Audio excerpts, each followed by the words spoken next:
Hey everyone, welcome back to K-Korner, the channel where we dive into the wild world of entitled people and their unbelievable stories. Hope you enjoy it. And without further ado, let's go. I used to work at a little convenience store in a very small town. Every customer was a regular. I had this one kid who was about 12 years old. He came every school day on his bike. He bought chocolate milk and a pack of cheese crackers every day. The total at the time was $2.08 after tax in US dollars.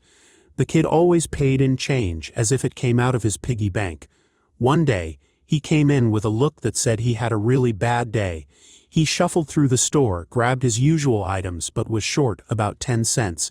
He went to put his crackers back, and I pulled a dime out of my pocket, smiled at him, and said he was all good and to enjoy his snack. The kid thanked me and left looking much happier. The next customer was a regular as well, a man in his 40s, wanting his usual pack of cigarettes. I rang him up and told him the total. He smiled and said, "Well, aren't you paying for it?" I told him no. He proceeded to yell at me that if I was buying things for other customers, I should pay for his cigarettes. There was a line of customers behind him who saw what had happened with the kid. I told him there was a difference between helping a kid who was slightly short for an after-school snack and a grown man trying to force a woman to buy his cigarettes. He started yelling at me about favoritism, and I looked him in the eyes and said, "Yes, and?"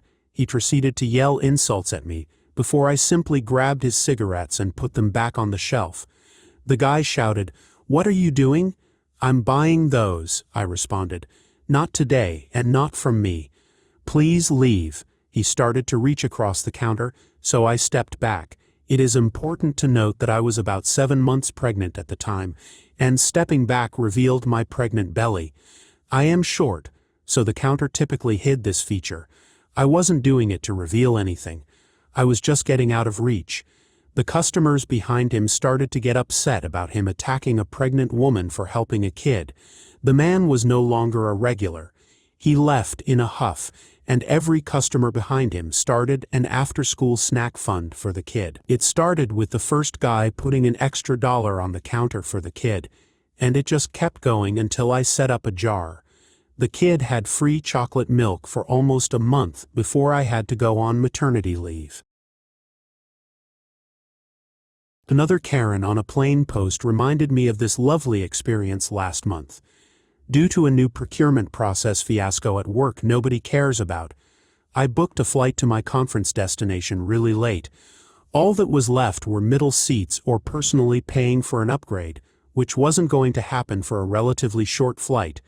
Out in the boarding area, they announced many times that it was a full flight and kept begging people to gate check their bags. It wasn't subtle.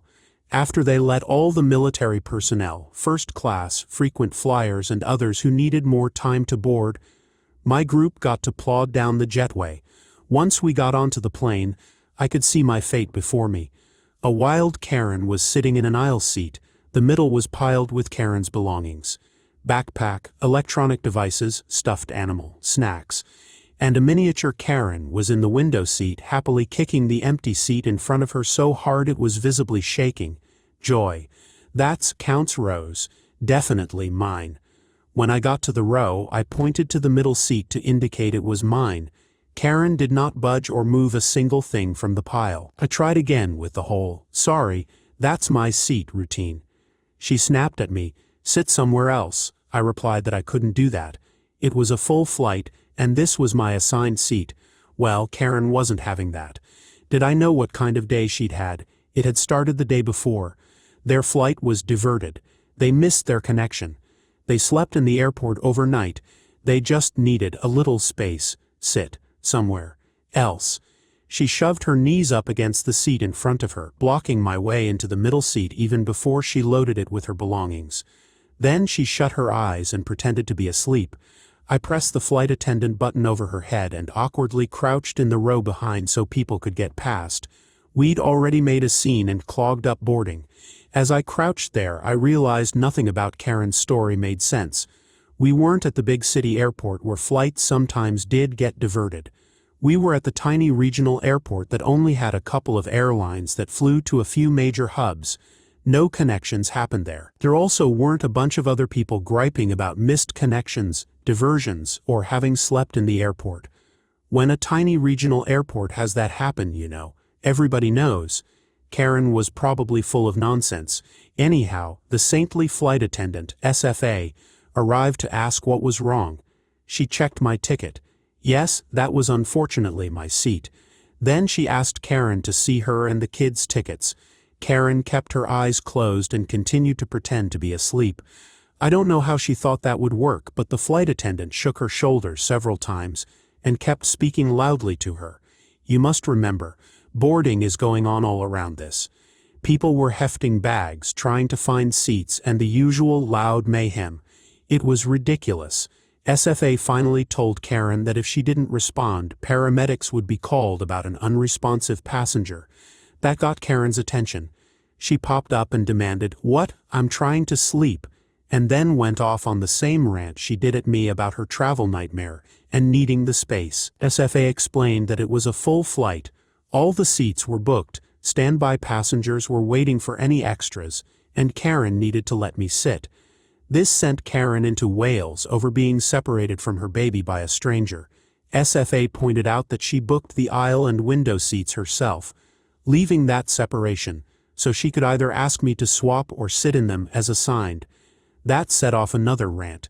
Apparently, some frequent flyer travel advice site out there says to book window, aisle, and hope nobody sits in the middle so you get free space. I imagine this works on flights that aren't full. This one was full. Karen swore she got that tip for how to get an extra seat free off the airline's website, and threw quite the fit that after they told her to do that, she was being punished by being separated from her baby. Meanwhile, the people in the row in front arrived, and Mini Karen was still kicking away like she was at soccer practice. It was so bad, the guy in the window seat didn't even want to sit down. He leaned over and asked the kid to stop kicking. Mini Karen let out an unholy wail of "stranger" that she had apparently been trained to do if a stranger spoke to her.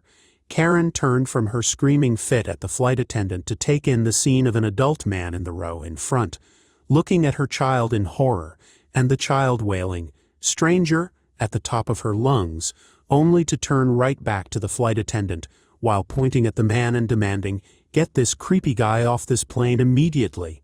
That's where SFA went from firm and reasonable to utterly brilliant. She sagely nodded at Karen. "We can't remove him from the flight because he hasn't done anything to your child.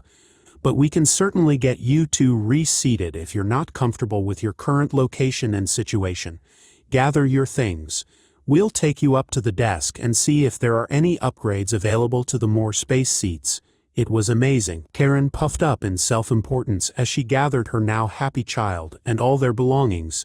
She threw elbows like mad, shoving her way upstream past all the people still trying to board.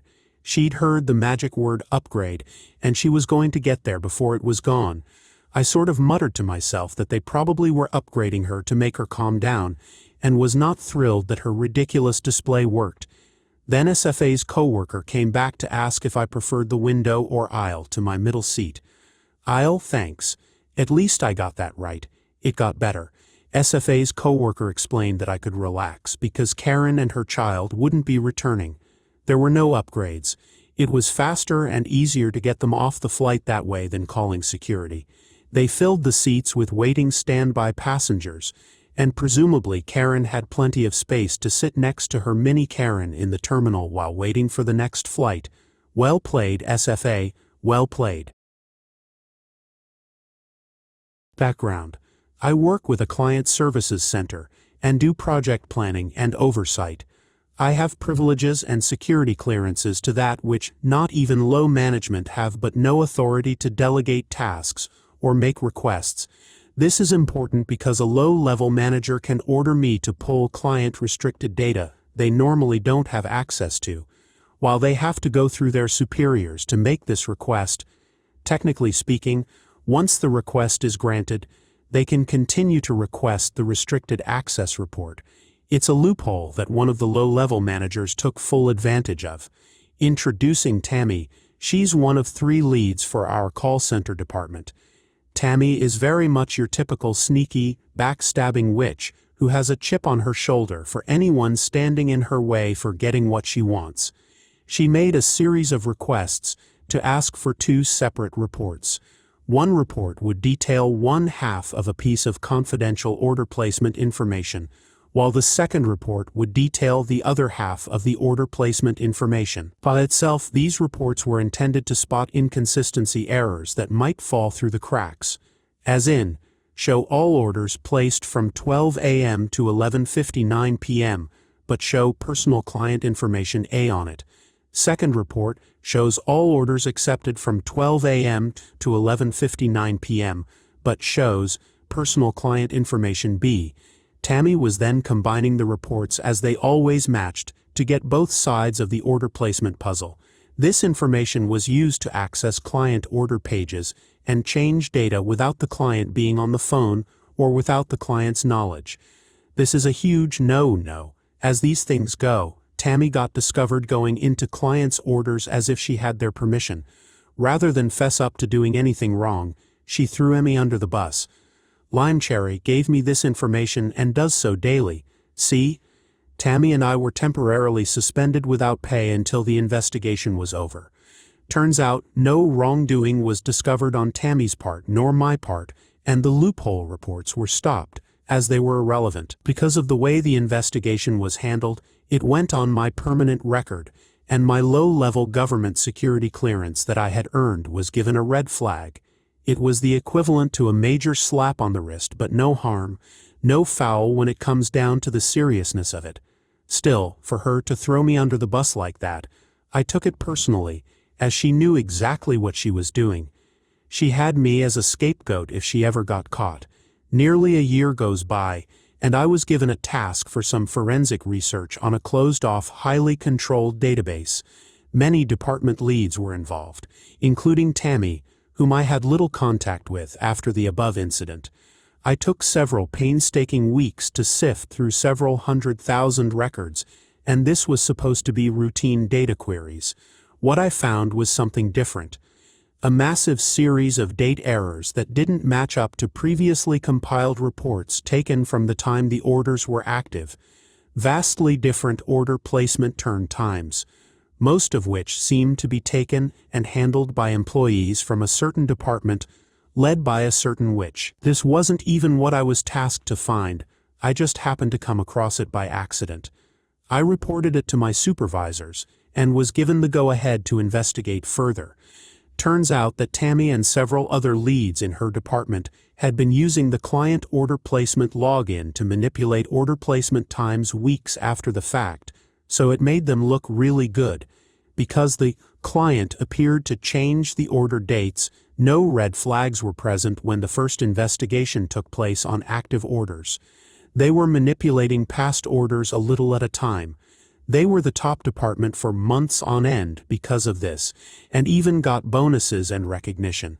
After presenting my thorough findings, our compliance department concluded that several leads managers were fudging dates to make their departments look better than they were actually doing. The result was one termination of a backstabbing witch named Tammy, one demotion of a lead who knew of the deception but didn't say anything. The third lead had already left the company earlier in the year. I'm told that Tammy is also being sued for the bonuses and rewards she earned in false pretense. The bonuses were over $5,000 for 1 year time, which could be grounds for grand theft. Enjoying the stories yet? If you do, please subscribe, like, and comment. Ladies and gentlemen, I have an exciting story for you. This tale is not only a fantastic example of petty revenge, but also a valuable life lesson. Backstory. My parents are wealthy, but don't worry, I'm not one of those spoiled rich kids. We live in Arizona near the border with California. We just got out of lockdown, and life is adjusting back to normal. This is a mostly white and Hispanic community, and other races aren't as common here, so we do our best to be hospitable. Additionally, there is a court case involved, so I'm not using real names due to legal reasons. Actual story. An African-American couple moved in a few months back, and they are really nice. They always help out in the community, and are all around good people. They also throw great pool parties for everyone in the neighborhood. We had a tradition where every 2 weeks or so we'd all get together for a party. They had a really nice yard, so everyone looked forward to their turn. The husband traveled for work quite often, and his wife always wanted to go with him, so they needed someone to watch their house while they were gone. They knew me, and I was trying to save up for a car. My parents offered to buy me one, but I wanted to earn it myself. This was how the next few months passed. Enter the entitled family. The father was somewhat entitled, but after interacting with him a few times, I realized he's a pretty chill guy who just goes along with whatever his wife says. When they first arrived, they got on everyone's nerves by calling the homeowners association on almost every house on the block. Their teenage kids were even worse. They were rarely invited to the parties and were constantly sneaking into people's yards to play since they didn't have much of a yard themselves. They were always caught, and the police were called several times, but they always managed to talk their way out of it. I have no idea how. Anyway, the nice couple called me and said they were leaving in a few days and would be gone for 3 days. I accepted, and the first day went smoothly. As I was cleaning the house the second morning, I noticed the backyard was all messed up, even though I distinctly remembered cleaning it up the night before. I checked the security cameras, and it turns out the entitled family had gone into the yard after I went to bed. I don't think they knew I was there. The nice couple would be gone for another day, so I had the brilliant idea to dump an excessive amount of chlorine in the pool. For those who don't know, pool chlorine is a toxic chemical used to treat pools with algae. The effects don't last very long, but it gets the job done. I assumed the entitled mother and her family would return that day, and if they didn't, the chlorine would be gone by the time the nice couple returned. So no harm done. I was right. Around 2 in the afternoon, I saw the parents boosting their kids over the gate, then climbing over themselves.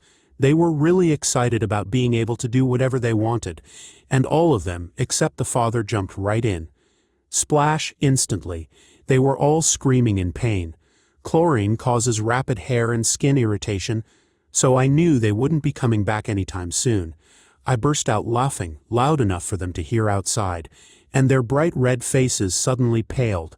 They all ran out of there so fast they should have tried to join the Olympic track team. The police were called, and I don't know by whom.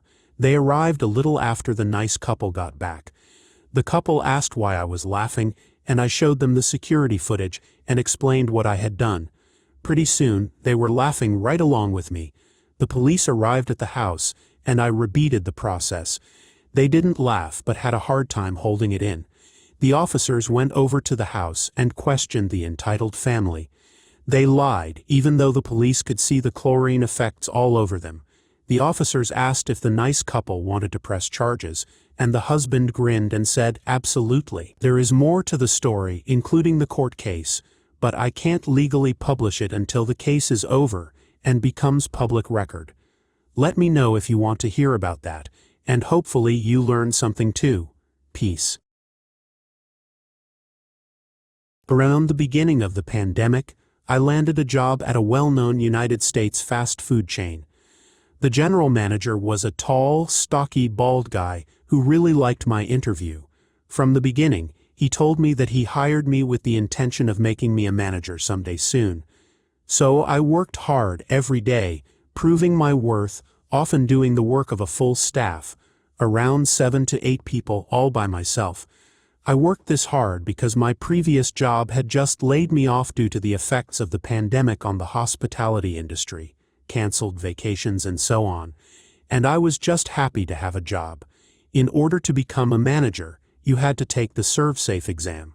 Usually, you'd get promoted whether or not you passed the exam, but per state law, there was always to be a ServSafe certified manager on duty at all shifts. Given that there were so few of us, 3, including myself and the general manager, that ServSafe certification was invaluable. But I'm getting ahead of myself. One day, in the middle of my shift, the general manager approached me with a book to study for my certification. I was excited because I knew that this meant a promotion and a significant pay raise. I studied this book like my life depended on it, spending every free moment I had throughout the day with it. I'm a quick study, and I progressed really well through the book, but there was one major issue. The more I read, the more I discovered that there were so many health violations happening at the workplace. Many of these fast food workers aren't paid enough to care about cleanliness. Most places will be okay with the appearance of cleanliness. There was improper food storage, cross-contamination, and changing the dates on expired products, just to name a few. We even had minors, 16 to 17 years old, working in the kitchen.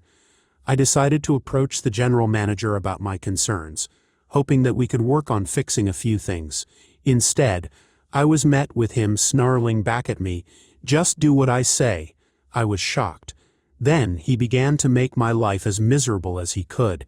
He would intentionally short-staff the shifts that I worked because he knew that I wouldn't complain about doing extra work. When our numbers suffered because there were literally 3 of us doing the work of 7 to 8 people, he would bark at me at the beginning of the next shift in the presence of my co-workers.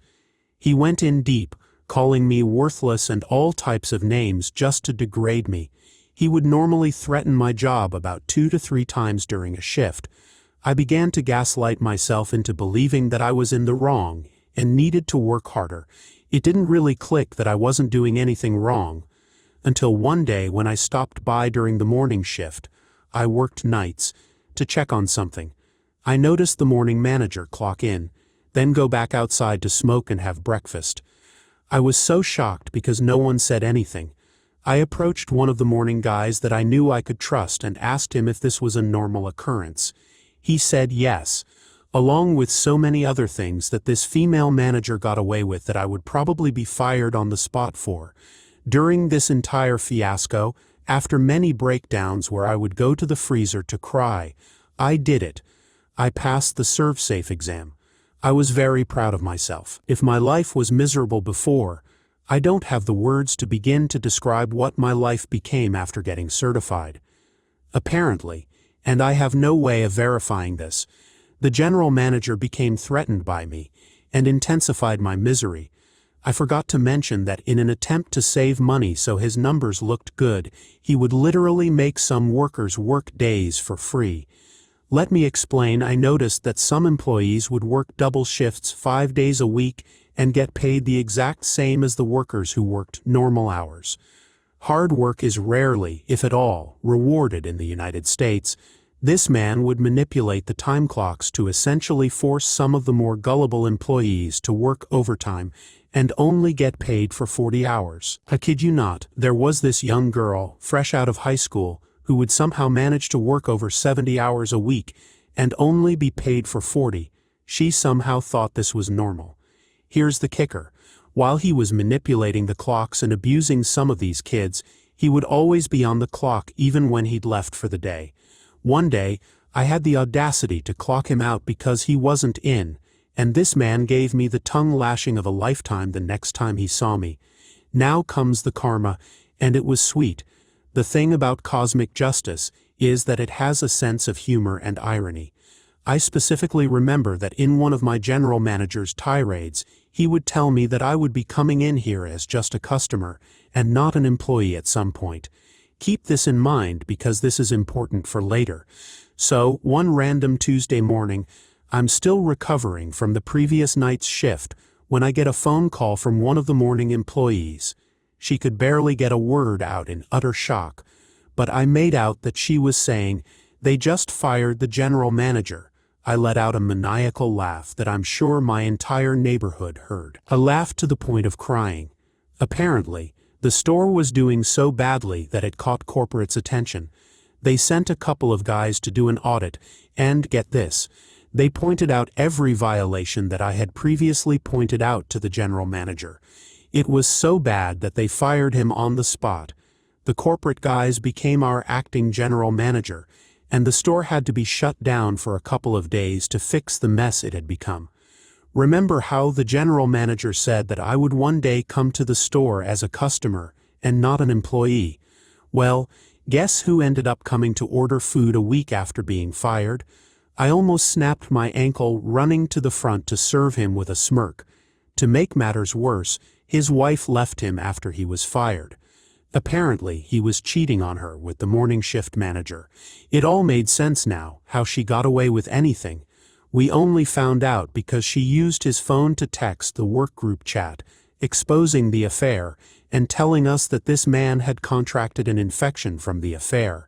It felt great to be validated and vindicated for everything I pointed out. Over the next couple of weeks, we went through a couple of general managers from neighboring stores who came to fill in. Eventually, things got much better. I left the job a few months later for health reasons and got a better job that paid twice what I was making back there. This is my first one of these. I hope it qualifies. Apologies for this being so long, but I've had to keep this story to myself for more than a decade. Ironically, a recent court ruling means I'm now free to discuss the details publicly for the first time without penalty. I'm starting with here. The background, I worked at a very big tech company for a very long time, like decades. Over the years, I had worked my way up from being a NOOB to a kind of specialist fixer. I became fairly well known internally as a security emergency response person. I got assigned the bad or unfixable projects, many of which made news headlines. I have many stories that I can never tell publicly, sadly. Suffice it to say that multiple senior vice presidents in various divisions got to know who I was, because I effectively wrangled gnarly and complex problems and herded many intense tech nerds together to resolve big things in multiple divisions over the years. It was so fun. At the time of our story, I was working on a small security team in a product engineering division. It was a somewhat turbulent time, and our team of 8 had weathered multiple reorganizations and had so many manager changes. It was a lot. But we kept our heads down and did the work, and we all got along just fine. Sidebar, and relevant later. One of the better managers assigned to run our team immediately assigned me a huge and complicated and urgently important project to manage. It would involve people in 6 different divisions, had seriously big legal implications, and our senior VP wanted it to happen by an aggressive deadline within like 4 to 6 weeks. Oh, and my manager was leaving imminently on a long-planned vacation, so he apologetically would be away for the next 3 weeks and unable to assist. The project was to do something big and technical, and which had never been done before, so no one was entirely sure how to do it, who all it would require, what steps in what order. Some of the key players had what we gently called difficult personalities, and oh, by the way, it would definitely make international news and cause a ripple in the industry when we did it. No big whoop. Manager was a decent guy, and he felt bad about leaving me with this thorny mess. And I did it. We got all the people from all the divisions in a room and mapped it all out on a whiteboard. It took days, and hashed out how to do it before the deadline, actually well before for bonus points. And we lined everyone up to get it done. Before we pulled the actual trigger on the very big thing, I had to attend a meeting with the VP and exec leadership, several levels of management above me, and with the legal team to present the plan and to assure all of the execs that we were ready and had it all handled. So I looked the VP in the eye and assured him that I got this. And then I did. The team did the big thing sooner than the deadline. It was flawless. We rocked that. W00T, just another day at the office, cheeky smiley face to the inept manager. A few months after that epic project, our good manager left us for another role, and someone new moved over from an unrelated division out of nowhere. We'll call him Inept Manager. Inept Manager did not know anything about security. He did not know anything about emergency response. He didn't know anything about what our division did, in fact. No one on our team had ever heard of this guy. He was that worst kind of middle manager, self-important, dismissive of everyone, cares most about appearances and ego, micromanages stuff he doesn't comprehend, and just makes everything worse. But he apparently knows people, and those people get him job assignments because of politics, loyalty. He certainly didn't have any skills or experience for our team. That guy is the worst. One of inept manager's many weird quirks was that he didn't think it was appropriate for our team to disagree with or correct each other in front of other people. Things in tech, specifically product development, move pretty quickly, and things change all the time. So if some of our team was meeting with someone from another team, and someone something like, "So we decided to make the sky green and we're on schedule," and someone else on our team chimed in to say, "Actually that's changed. We decided that the sky is now going to be blue, and we pushed the deadline back 2 weeks. That just happened in an earlier meeting." "Oh, okay, cool." Inept manager would interrupt and say, "We clearly need to get on the same page. Let's end this meeting right now and reschedule when my team has all the facts straight." What? That's insane. We'd literally never have any meetings if we waited until everyone knew all of the same information all the time. Other teams would routinely leave meetings with us with inaccurate info which affected release schedules, resources. It was just a mess. 3. Inept manager hostility. Shortly after inept manager became our manager, he started being really hostile to me. Not to everyone on the team, just me. As far as I knew, I hadn't done or said anything to earn his hostility. Suddenly, after 20+ years at this company, I could do nothing right. While this jerk didn't actually understand most of what my job was, he was sure I wasn't doing it right, and he was quick to tell me so, and often in front of others. To the point that my coworkers would take me aside to ask WTAF was going on. I didn't know either. The thing is, I was the only woman on the team, and I have a disability. Now I've been through some things working in high-tech over those decades. It was very much an old boys club back then. And I was fine. I'm not one to claim discrimination at the drop of a hat or for no reason. However, when I was trying to piece together the cause of this dude's hostility, some of his comments were sexist and not at all subtle. He also didn't like that due to my disability, and frankly my seniority, I was given one of the few offices with a door on it in our new building. The rest of our team was in open floor plan cubicles, which everyone hated. He was incensed that I, a lowly direct report, and woman, got an office and he didn't. I had more seniority than just about anyone. So even without my disability, I'd have scored the office ahead of him. Note that other men in our division got offices too, because again, seniority, and that bothered him less. But I was the only woman on our floor with a door, and I was his subordinate. His ego did not like it, not one bit. He threw a fit about it, repeatedly. There were lots of other things he said. My favorite among them towards the end was him reprimanding me for my bad attitude in a meeting we just had. Inept manager had told me beforehand not to say anything during that meeting, because he was insisting on sharing incorrect information again, and he knew I'd want to correct it. So I sat quietly and kept my eyes on the PowerPoint presentation or the floor nearly the whole time. When I asked him how I'd had a bad attitude when I hadn't said anything, as he'd requested, "I didn't like the look on your face." Okay, dude. After realizing there was nothing I could do to make this guy happy with my work and to lose his hostility, I finally went to HR to go on the record. I knew they'd do fuck all about it, but I wanted to document it at least. So predictably they told me to work harder at getting along with inept manager. And because it wasn't my first rodeo, I went back to my office and emailed HR saying, "Thanks for meeting with me about my concerns about inept manager. I fear his bias and misogyny will reflect negatively in my next performance review. HR should be aware that there is a real problem here, and I hope you'll take steps, etc., etc., which, of course, they didn't.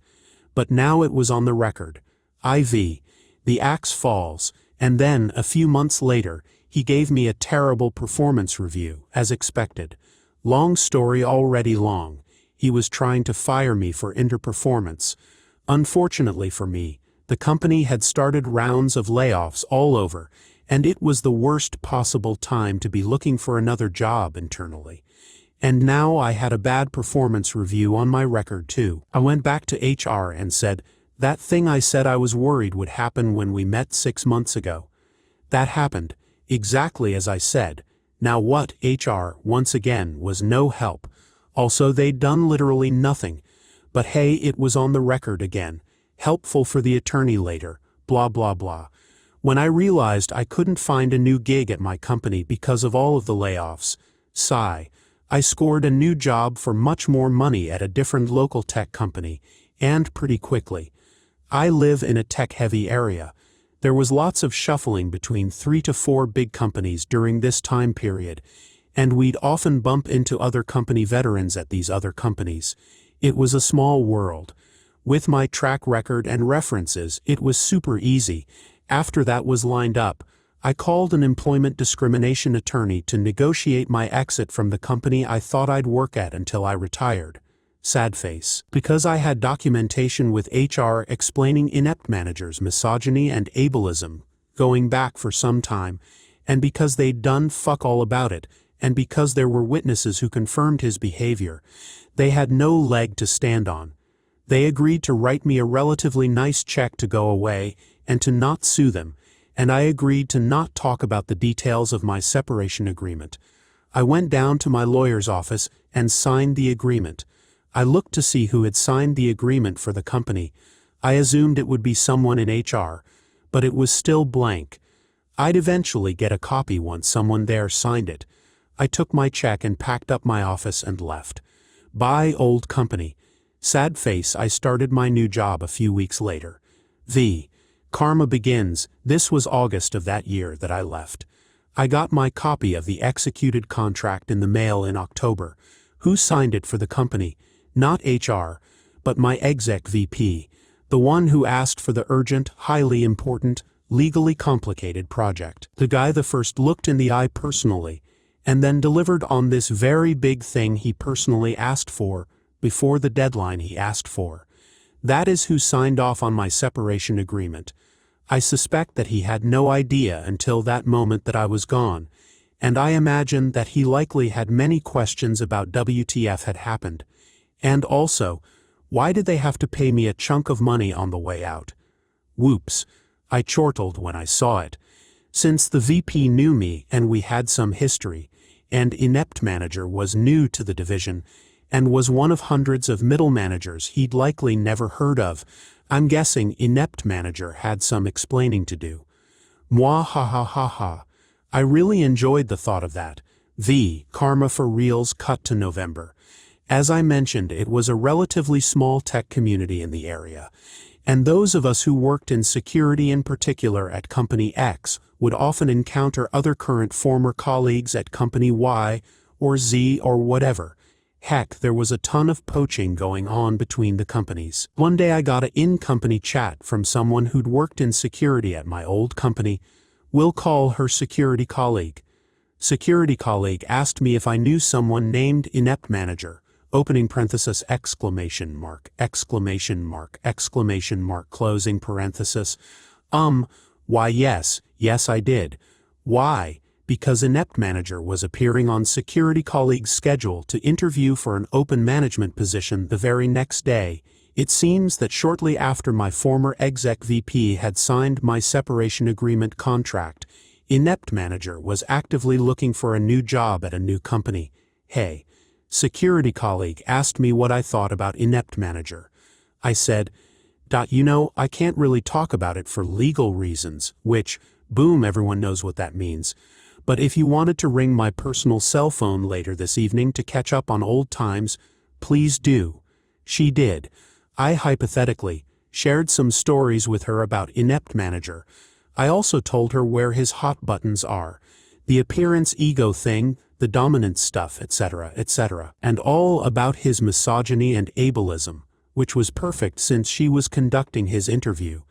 I may have shared some specific scenarios, questions to ask, which I knew would set him off. I wished her luck, and for the love of all that is holy, to please call me after, when appropriate, and tell me how it all went. It did not go well for inept manager. When security colleague rang me, I couldn't wait. How did it go? Well, he got combative and angry and yelled at me, twice, during his interview to be hired as a manager. Facepalm, there were lots more details, now lost to time. Except at that company interviews loops were assessed as such. Strong hire for this role, hire but not for this role. Not a good fit for this job but we like them.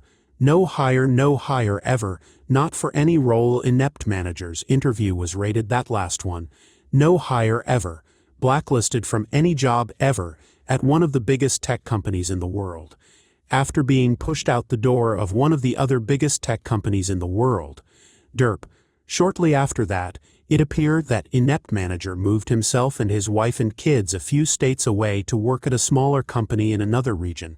It took less than 6 months from when I left my old company for him to be gone as well. Hey, what gets me, still, is that inept manager thought I was so inconsequential, so unimportant, that he didn't bother to check and see where I landed after he forced me out of the company I loved. And when he had to look for a job himself shortly thereafter, it also never occurred to him that I'd have connections with, thousands of colleagues I'd worked with over the years, some of whom could now be working at company X or Y or Z where he was interviewing, and where I'd scored a huge raise for myself. To this day, he doesn't know why his interview at company Y tanked so badly, and since security colleague was not legally precluded from sharing stories she had heard through the grapevine about inept managers' management problems, it's possible that other of our old security colleagues at company Z and other companies in this area heard those stories too, which means he's unlikely to get a job at any major tech company in this area. Maybe ever. Definitely not at X or Y, and they are big companies, among the biggest, and it's all because he's an asshole, ableist, misogynist middle manager who underestimated lil ol me. Thanks for joining us. If you enjoyed the video, don't forget to hit the like button and subscribe for more captivating stories. Share your own experiences and opinions in the comments below, and let's keep the conversation going. Until next time, stay tuned for more epic tales.